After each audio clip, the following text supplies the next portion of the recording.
Hey class, welcome to Woody's bedroom from Toy Story. No, I'm just kidding. This is my son Lincoln's bedroom. Today we are going to talk about the characters, and we're going to analyze the characters in our story so far. Okay, just like our previous lesson on setting, characters and understanding characters are so important in the stories that we read. Okay, so understanding what a character's going through, trying to relate it to something that's happened in our life, making those real life connections, connecting one character to another, again, builds bonds in our heads, helps us to understand and helps us to comprehend what we are reading. And of course, the goal of reading is not looking at words and understanding word. When we read, we are understanding what we read. Okay? Just like in class when we read at our appropriate reading level. Okay, so first one that we're going to talk about, obviously, is our protagonist or main character, Ivan. We know Ivan is a gorilla. Ivan has been in his domain for 27 years. 3 walls of glass, 1 wall of a jungle theme. We know that Ivan likes to draw, right? He gets crayons and he draws pictures, and Max sells them. We know that Ivan is a little resentful towards chimpanzees or orangutans. I'm sorry, and he also doesn't like humans. Sometimes he calls them slimy chimps. And as we read in our last section, he even sometimes wishes, even though he doesn't really, sometimes he wishes that glass wasn't there so he could, really show his frustration with people when they spit or throw pebbles at his glass.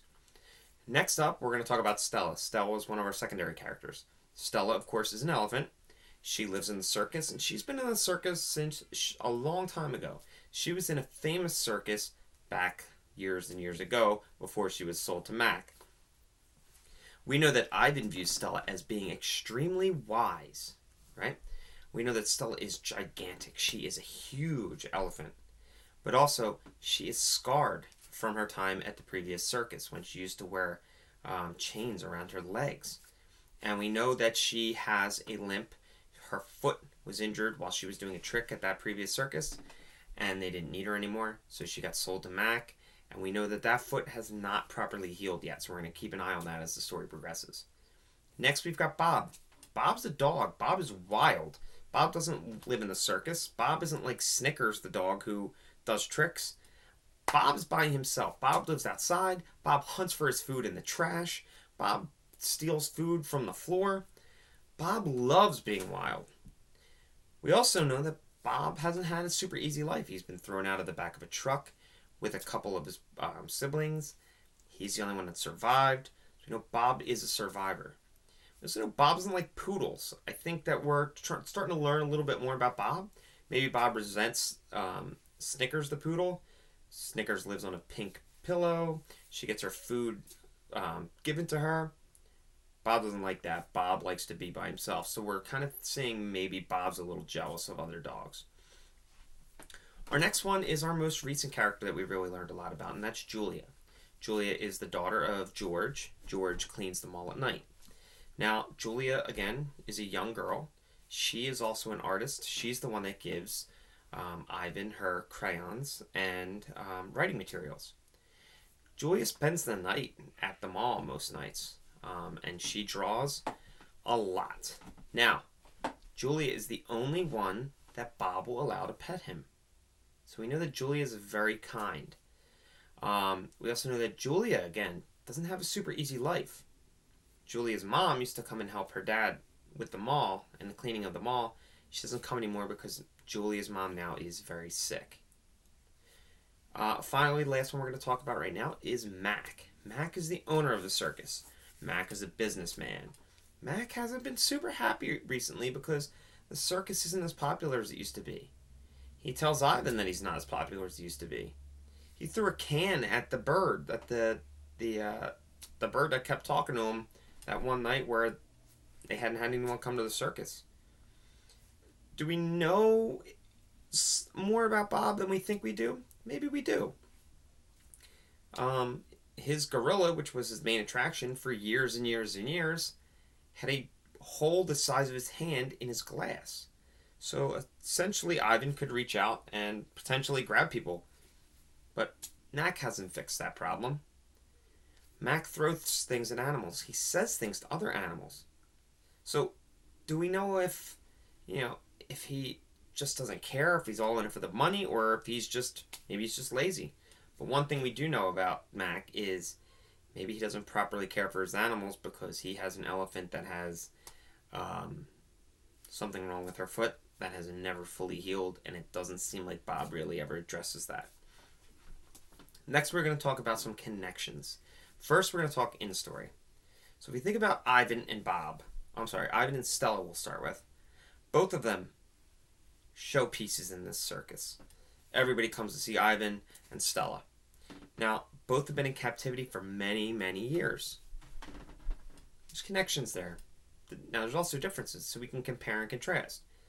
Ivan is resigned to his fate. It's kind of just his reality. I'm here. I'm okay with it. I draw. I watch my TV. That's all I need. Stella's more wise. Stella's always looking for a little bit more. She's always a little bit frustrated that she's in there. If we look at Ivan and Bob. So Ivan and Bob both are kind to each other. They're friends. They talk to each other a lot. We also learned that they both are a little prejudiced against other things. Bob with the poodle, Ivan with the slimy chimps. And we can see some differences and similarities between Bob and Stella. They both have witnessed horrific things in their lives. When Stella was in the former carnival, she witnessed that bull elephant who flipped the trainer up in the air. He was whipped so hard that it cut through his thick skin. We also know that Bob, tragically, was thrown from a car and his brothers and sisters did not survive. So there's connections between each of these characters. And as the story continues, we're going to learn a little bit more and more about each of these characters and how they're connected to each other. And we, understanding these connections, will help us to understand what's going on in the story. Now let's talk about real-world connections. Well, obviously right now the biggest one that we can connect with in our lives is the fact that these animals are in cages. Ivan and Stella are in cages all day long for years. When we started reading this book back in class, we couldn't really relate to that. But now after, a week, 10 days, we've been inside a lot. We've been not able to go outside and do all the fun things that we used to do. We're starting to get a little stir crazy.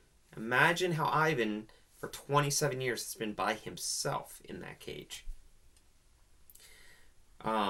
Now our parents are home, and our parents are working from home. So have you felt sometimes that you've felt a little neglected because, hey mom, I want to do this, and your mom says, I'm sorry, I'm working, and you just feel like you're being passed over. We also don't get to see our friends so much anymore. Now Bob sees Stella, Bob also sees Ivan sees Stella, but it's not all the time. We're still separated.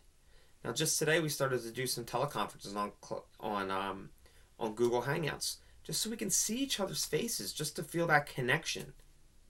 It's not the same thing as being in person, but it's the best that we've got right now. Now I wanted to also take some time right now to talk about some questions that we still might have about where we are in the book. First, why are Ivan and Bob so distrustful of humans? We have an idea of why Bob is, but we really don't understand why Ivan is yet. We don't know a lot about Ivan's past. Another question is, how did Stella and Ivan get to the carnival? Now we know that Stella was sold to Mac, but was Stella born in the first carnival? Or was Stella captured? We don't know. Do we know right now if Mac cares about the animals? Or is Mac just at a time where he's frustrated and he's, not really putting his all into the circus? We don't know.